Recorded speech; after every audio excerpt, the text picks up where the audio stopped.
आहेत त्या 50% schedule caste नाही, शेड्यूल ट्राईब नाही, ओबीसी नाही, जवळजवळ 74% समाज हा तिथे नाहीच.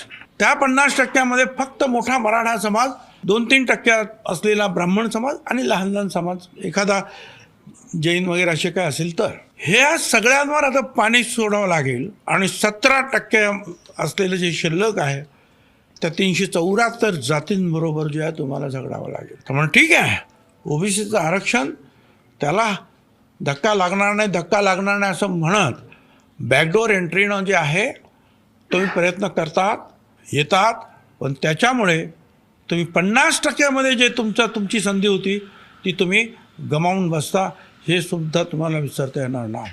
अनेक गोष्टी त्याच्यामध्ये आहे. जात ही जन्माने येते, ते एखाद्याच्या शपथपत्राने येते का, किंवा एखाद्याच्या ॲफिडेविटने येते जात बदलता येते? जात